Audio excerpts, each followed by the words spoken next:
next speaker is Ben Place from Oak Park High School.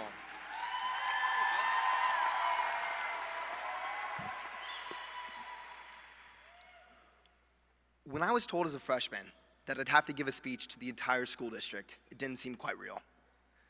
Now, 3 years later, I'm here. One of my favorite classes I've ever taken was psychology with Miss Mayab.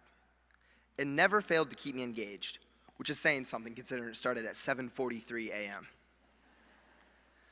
I was able to take the concepts we learn in class and see them play out in the real world every day. One of these concepts was the idea of nature versus nurture. Are people shaped by their experiences or determined by something inherent? The consensus usually reached by reasonable people is that the answer lies somewhere between the two.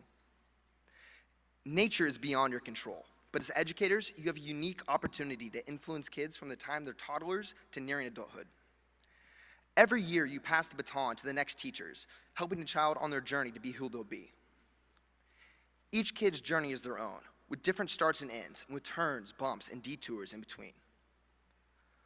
Mine started at Chapel Hill as a wide-eyed kindergartner with a buzz cut. In elementary school, I made lasting friendships and let my imagination run wild. My teachers, Mrs. Dennis and Mrs. Hatcher, gave me the building blocks of learning. From third grade with Mrs. Crane, I'll never forget reading about Elizabeth Cady Stanton in our 3-person book club. In 5th grade, I was thrown a curveball. I was given the opportunity to spend a year in the new PEGS program at the Sage Center. I remember crying, because going to PEGS would mean that I wouldn't be able to loop with Mrs. Piney, like all my friends. In the end, I decided to go to PEGS, and it was the right decision. With Mrs. Riddle, I learned the power of community. I learned to be self-reflective, and I learned to love learning, to cherish curiosity. My whole life, I was the kid who asked too many questions. Mrs. Riddle taught me how to focus that energy. And then middle school, just like for any kid, it was a weird time for me, not helped by the fact that I started each morning at Oak Park instead of Antioch. Despite the struggles of sharing classes with kids way older than me, Mr. Sweet, Mr. Duffy, and Mr. Williams all made me feel right at home.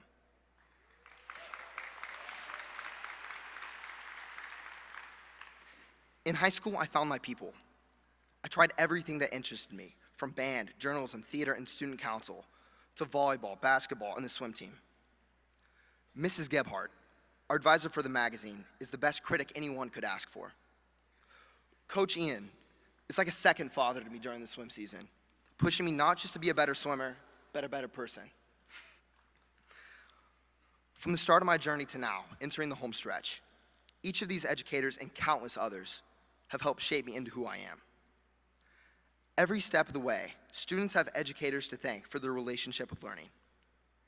Thank you to all of you who made mine so special.